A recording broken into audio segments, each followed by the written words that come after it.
Do you dream? Like, does everyone dream when they close their eyes? Do they go to some other place from time to time? Our dreams are different than other things, for we don't have the graceful obedience of trees, but then again, nature doesn't have to beg favor from the sun. We humans are far more cruel. Traps laid out for women, we tread carefully, for the world might swallow us whole. A woman had a dream once. She packed her bags, heads to a hotel in the sun. She's going on holiday, a break now. She breathes. Another woman packs her bags. That woman is me. I head to somewhere in the sun. I have a future now, I think. Both of us women fulfilling a dream, though some dreams live more gently than others. I, the woman who was sold false dreams, now sits at a hotel bar, brought to a strange land on the promise of income, an income for the ones I love, an income to make all our lives better. Now I sit here, not waiting for anything anymore. Light struggles to move in the shadows of my chest. I don't wait anymore. I sit expectantly for the cruelty of the world to greet me wherever I may look. Glasses are clinking carelessly in this bar. Such small things mean so much. To be free enough to not care. To not care is bliss. All I can do is care. I sit, expecting the next person that has paid for my pound of flesh to appear. He will ignore my gaze whilst he takes control and power built on my pain. Too much for men to care. I sit, people talk and laugh around me. Pockets of normality making the baseline to this lived cruelty. The next taking of my body is always there. Used is this body to make some madam rich in a seedy room, making this monstrous mistress, this family, rich from the labor of base gratification. Shall I lay on my back and think of home? Rather, I must drown in the stagnant feelings of my once hopeful dreams. Traffickers steal the apple of many a parent's eye. I take a sip of water and I think of my mother. Sometimes it's too much. Zoom out. I'm sitting in this hotel bar. You would think I would be safe. A hotel that has been suggested, one that is internationally recommended. Different types of people are here for holiday, for fun, for business. Zoom in. There is a man staring. Zoom to the door by the bathroom, to the madam who beats me and her son who burns cigarettes into me whilst he forces me. They watch the interaction of the man staring. They exchange words like lizards licking blood. They count money in their sleep.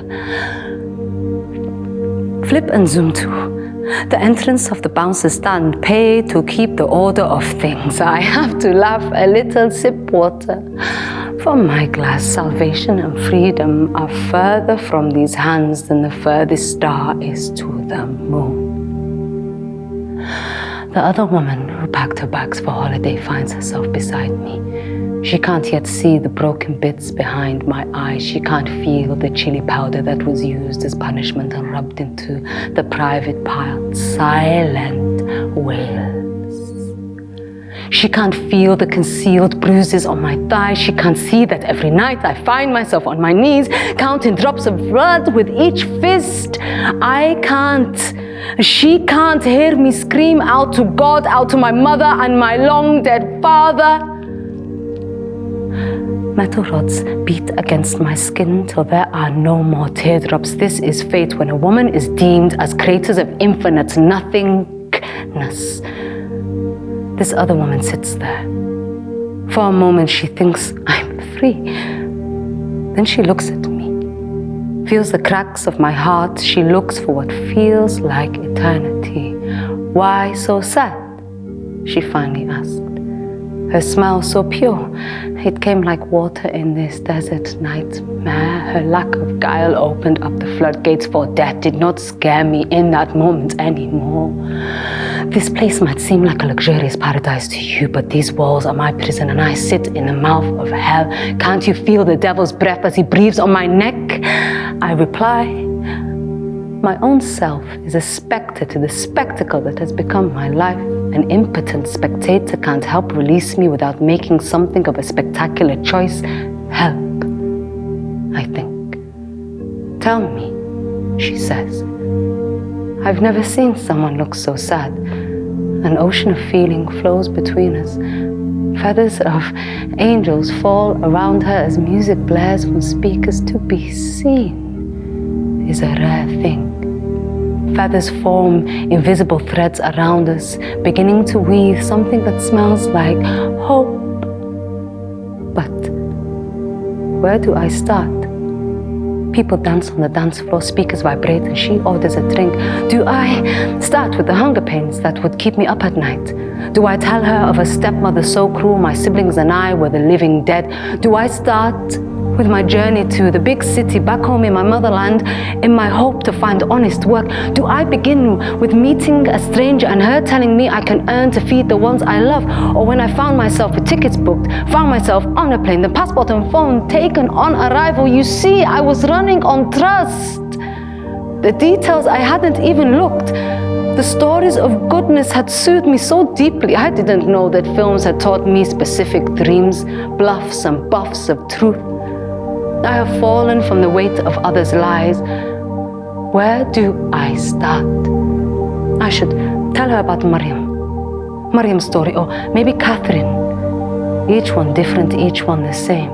With too many women, too many girls, a teardrop of explanation wouldn't balance the pain. This woman, in a few months, helps me. She helps me to run away. I didn't know then, whilst devils were plotting, angels were also weaving, angels that come in the form of justice-seeking women and men. She listened to my story, a new reality for her, creating ghettos in her thought kingdom. She hadn't known till then that sitting beside her at any time somewhere there is always a woman catching her breath from a man. I'm in the bathroom now, her number hidden in my bra. She left with tears in her eyes. There is now an ocean of knowing between us. The only fairy tales we make are the ones we make. Choices placed like poker cards in front of each one of us. I look in the mirror. Can you see me? Would you turn your card of fate for the sake of another's? For the never-ending gathering of beaten and stolen girls?